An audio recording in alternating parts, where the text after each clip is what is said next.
Joe's job today is to go out and lay this new cable line for this house that's being sold. People, they didn't particularly care about cable, they had Dish Network, whatever it was, but they wanted to have cable for this house that was being ready to sell. So Joe goes out in the morning, kind of looks it over, marks where the line's going to be, picks up the for sale sign, sets it to the side, and starts to dig this trench. Joe's digging and digging and digging, and all of a sudden Joe hits something. Chink!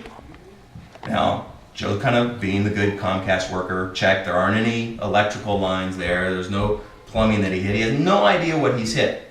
So Joe digs a little bit deeper and digs a little bit deeper and discovers it's a box that's been hidden. Now this has kind of got him intrigued. You don't normally find boxes that are buried or things like that. So he starts to dig around it and starts to dig it out, and it says on the front, this box belongs to whoever buys the house. Okay? Oh, this is kind of intriguing. Okay? This is kind of a box for the taking. So Joe digs around, picks the box up, about this big. Joe opens it up, and it's Microsoft stock. That's still actually worth something, right? Right? And it's a lot of Microsoft stock. Joe gets on his handheld, and he looks up, and he calculates and does the math in his head, and there's about $3.5 million in Microsoft stock right here. Belongs to whoever buys the house. And Joe starts to think, I could do a lot with $3.5 million. That would solve a lot of my problems. This is a treasure I found. And I can't just take it. That would be wrong. So what am I going to do about this? And he thinks and he thinks and he thinks and he starts adding up in his head, I just looked at the sheet, the house it was $250,000, but now it's $215 because of the economy. And so how could I come up with that? And he starts running through his head everything that he's got. I've got the boat in the garage. I've got the car. I really hate to dip into the savings. I've got savings. I got the kids' college fund. What else do I have? Well, I've got the house that we've got. It's not much, but I've got that.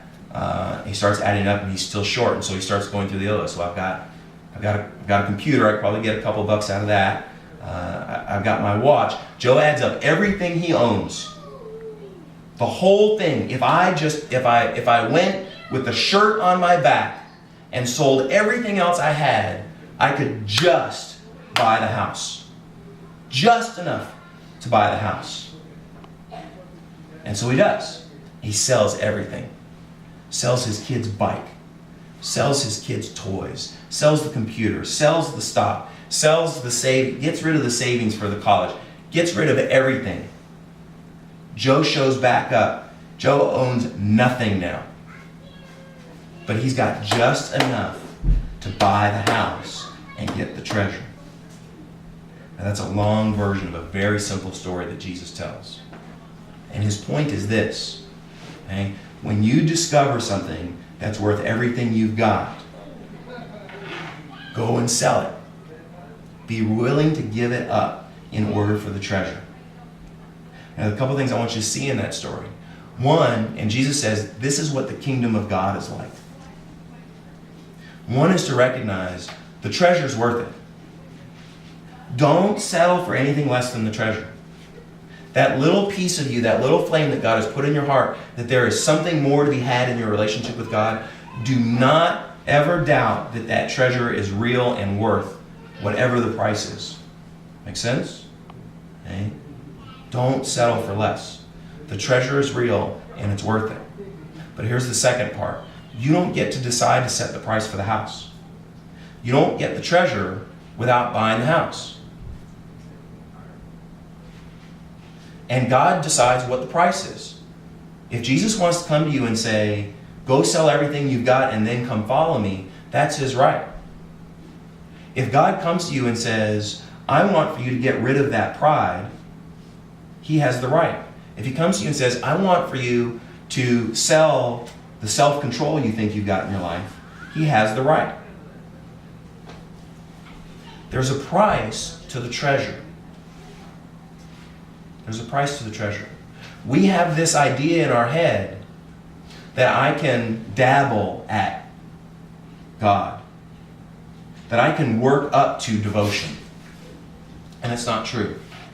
You can grow in your dependence, but devotion to God is something you either do or not. Jesus came to people and said, "Follow me." And remember the guy who said, "Well, I got some stuff I got to take care of first"? Okay? Jesus went all the way back to the Old Testament and said, if you put your hand to the plow and then look back, you're not fit for the kingdom of God. Because I want for you to have that treasure, I want for you to have a real relationship with God, I don't want for you to settle for halfway. I don't want you to dabble at this. It's only fair for me to say to you